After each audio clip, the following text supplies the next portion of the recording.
안녕하세요. 반갑습니다. 이켄우입니다. 사실은 여러분한테 오늘 시작하기 전에 오늘 할까요 말까요?"를 물어볼까?' 라는 생각도 잠깐 한 적이 있었어요. 왜냐하면 여러분들이 오늘 기분이 안 좋을 것 같아서 '할까요 말까요?' 하다가 그래도 '하자.'라고 생각을 했습니다. 왜냐하면 끝날 때쯤에 제가 다시 얘기하거나 중간중간 얘기하겠지만 우리 코로나가 발생하고 엄청 전 세계적으로 유례없는 돈을 풀기 시작하면서 주식, 부동산, 코인 등이 급등을 했습니다. 그때 많은 사람들이 '돈을 벌었다. 벼락부자.' 가 나타났죠. 그리고 풀린 유동성을 다시 흡수해야 됩니다. 자금을 빨아들인 순간 주식, 부동산, 코인이 안 좋아질 수밖에 없는 상황이었죠. 그때 제가 저희 스터디하는 사람들한테 미리 시그널을 줬습니다. "현금 확보하세요. 지금 현금은 50% 이상 확보하고 있을 시점입니다. 그 지난 이후에는 현금 100% 확보하세요."라고 얘기했을 때 다들 제 얘기를 듣지 않았습니다. 왠지 아세요? 너무나 좋았거든. 지금처럼 좋은 장이 그렇게 나빠질 거라 생각한 적이 없었습니다. 그리고 시간 지나서 저한테 그런 얘기를 했습니다. "캔두님 70% 떨어졌어요. 80% 떨어졌어요."라고 얘기를 했습니다. 제가 분명히 사람들한테 "현금 확보하세요. 50% 비중이에요. 그리고 100% 비중을 현금 보유하십시오."라는 얘기는 잘 안 하지만 그런 상황이 올 때는 얘기를 합니다. 자, 지금 여러분들 어떻게 생각하세요? 주식 투자를 할 때다 안 할 때다 어떻게 생각하십니까? 어렵겠죠. 오늘 그 얘기를 여러분들과 한번 풀어보려고 합니다. 뭐 좀 어려운 부분은 당연히 있겠죠. 세계 경제에 대한 설명들을 해야 되니까. 하지만 최대한 쉽게 설명을 하면서 오늘 장이 왜 이렇게 망가졌는지, 그리고 과거의 여러분이었다면 지금은 피해야 될 장이라고 생각할 수 있겠지만 저는 좀 다른 시야와 각도를 보여드리려고 합니다.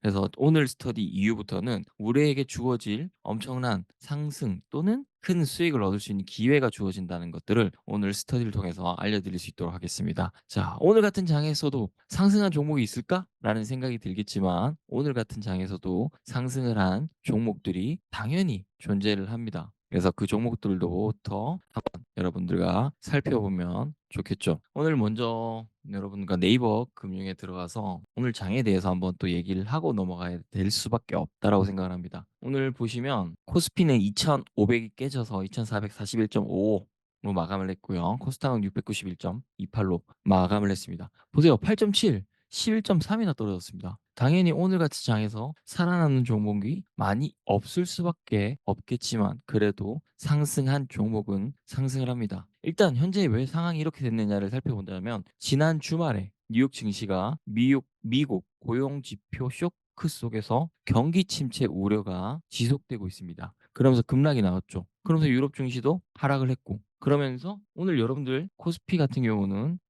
2,611.30 포인트로 시작을 했었습니다. 근데 보시면 이렇게 쭉쭉쭉 빠졌습니다. 시간이 지날수록 낙폭이 컸었습니다. 그리고 오후에 보시면 낙폭을 계속 확대하고 있죠. 그러면서 2시 14분경에 서킷 브레이커가 발동이 됐습니다. 우리 CB라고 하죠. 여러분들 시비 거는 게 아니라 CB라고 합니다. 이거를 서킷 브레이커를 여러분한테 시비 거는 거 아니에요. 자, 그러면서 장 막판에 2,386까지인가 갔다가 낙폭을 조금 만회하면서 2,441.55에서 마감을 했습니다. 미국 경기 침체 공포가 8% 넘게 폭락을 가져왔습니다. 외국인 같은 경우는 보시면 1조 5천억이 넘는 금액을 순매도했습니다. 그런데 우리 용감한 개인들은 1조 6천억치를 매수를 했습니다. 여러분이 왜 공부를 하셔야 되냐? 지금 상황에서 개미들이 1조 6천억을 매수한 것은 잘한 일이 될지 큰 실수가 될지는 저와 함께 지켜보시면 될 것 같습니다. 분위기가 더 우울해질 것 같으니까 종목으로 좀 넘어가 보면 좋을 것 같은데 일단 오늘 장에 대해서 설명을 하자면 미국발 경기 침체 공포 때문에 인해서 역대 최대 하락폭을 기록했다라고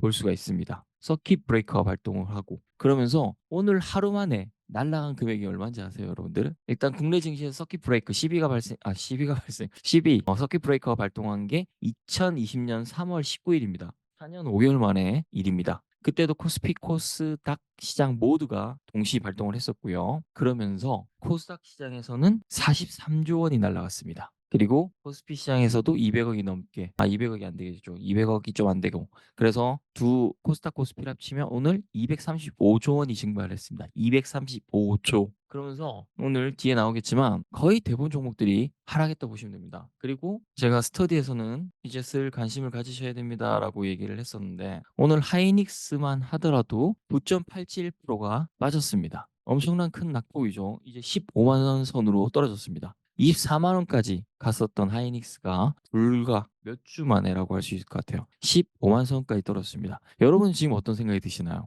저는 오히려 지금 상황에서 부자들은 돈을 벌 시기라고 바라본다라는 얘기를 드리고 싶습니다. 앞서 제가 여러분이 주식 투자함에 있어서 주의해야 될 부분이 있습니다. 뭐냐면 현금 비중 100%를 여러분들은 지금 주식 투자를 하고 있을 거예요, 대부분이. 근데 주식 투자의 방법에 따라서 또는 시기에 따라서 여러분들이 현금 보유 양의 비율이 달라져야 됩니다. 그 부분을 여러분이 이해하신다면 부자들은 왜 돈을 버는지를 이해를 하실 겁니다. 자, 미국 고용 지표가 하루아침에 이렇게 떨어질 거라고 자료가 오늘 돼서야 됐을까요? 아니면 그 징후들이 보였을까요? 그렇기 때문에 외국인들의 매도라든가 이런 공세들은 계속되는 부분들이 존재를 하고 시장에 시그널들이 존재합니다. 그래서 오늘은 그 시그널들에 대해서 조금 알려드리려고 합니다. 물론 처음 듣는 얘기이기 때문에 좀 어려울 수 있겠지만 최소한 쉽게 여러분에게 설명을 하려고 합니다. 쉽게 얘기해서 경기 침체는 단번에 오지 않습니다. 무슨 말인지 이해가 되시나요? 모든 상황은 누적됩니다. 그 누적된 트리거에 의해서 발동이 됩니다.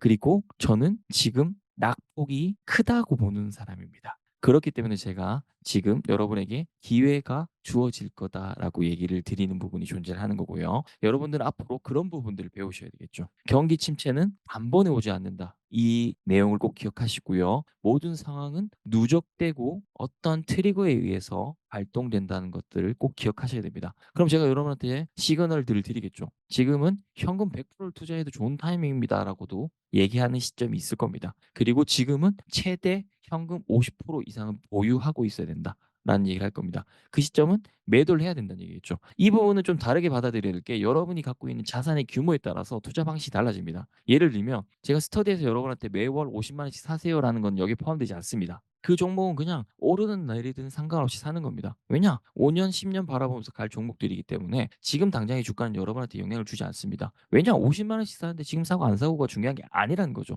그거는 부자가 되기 위한 시스템인 방법이고 제가 말하는 거는 여러분이 자산이 5천, 1억, 몇 억 정도 됐을 때 이 넣는 금액과 시기에 대한 부분을 얘기하는 거라서 나중에 이 부분은 스터디를 계속 하시는 분들한테는 자세히 얘기를 드리도록 하겠습니다. 1대1 상담을 통해서 미팅을 통해서 얘기를 드리면 될 것 같다는 생각이 듭니다. 오늘 첫 번째로 살펴볼 종목은 이런 상황 속에서도 상한가는 나옵니다. 올리패스라는 종목입니다. 상한가를 쳤습니다. 올리패스 같은 경우는 재무구조 개선을 위해서 90% 무상 감자를 한다고 합니다. 그 영향 속에서 상한가를 쳤습니다. 다음은 한양증권 우선주입니다. 이 종목 역시도 오늘 상한가를 쳤습니다. KCGI 인수 추진 속에서 상한가를 쳤습니다. 생각을 해볼 필요가 있겠죠. 인수 추진을 하고 있고 상한가를 쳤다. 그러면 이 기업에 대한 가치, 향후 기대치가 낮다 높다에 대한 부분을 쉽게 인식할 수 있을 거라고 생각을 합니다. 다음은 퀀타 매트릭스입니다. 오늘 상한가를 기록했습니다. 뒤에 나올 거라서 이렇게만 보여드리고 넘어갈게요.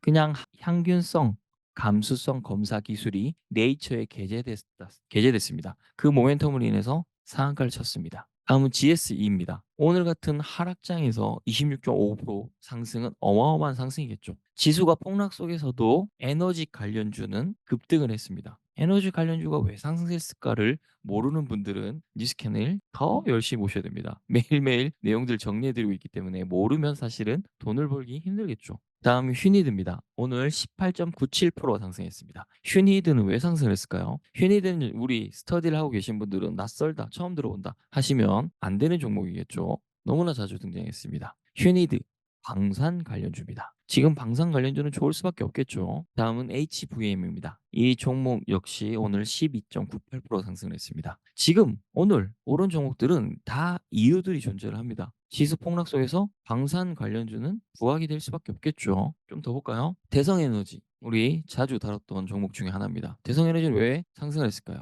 에너지 관련주는 부각될 수밖에 없다라고 오늘 얘기를 드렸습니다. 우리에게 너무나 익숙한 샐러드 아닌 샐리드 종목입니다. 샐리드 종목은 왜 상승을 했을까요? 오늘 뒤에서 수익률 부분에서 다뤄볼 거기 때문에 그때 얘기를 나누면 좋을 것 같고요. 스페코 방산 관련주입니다. 오늘 9.88% 상승을 했겠죠. 했습니다. 자, 여러분들이랑 스터디 진행하면서 방산 관련된 주식은 더 좋아질 수밖에 없다라고 얘기를 드렸었죠. 국제 정세가 불안하고 전쟁에 대한 기미들 계속 얘기를 드렸습니다. 그리고 또 아주 크게 터질 만한 것에 대해서도 얘기를 드렸습니다. 전 여기서 "전쟁이 일어날 거다."라고 얘기를 드렸었고요. 아마 시기의 문제이지 전쟁은 일어날 겁니다, 그 나라와 그 나라는. 그렇기 때문에 방산 관련주를 여러분한테 잘 보시라고 말씀드렸고 7월 패키지 신청하신 분들한테는 또 제가 얘기를 드렸었죠, 대표적인 종목에 대해서. 자, 그 수익률들도 한번 살펴보시면 제가 여러분에게 드리고 있는 선물들이 얼마나 대단한지를 느낄 수 있을 거라고 생각이 됩니다. 오늘 장은 요 정도만 보고 여러분이 좋아하시는 수익률 부분들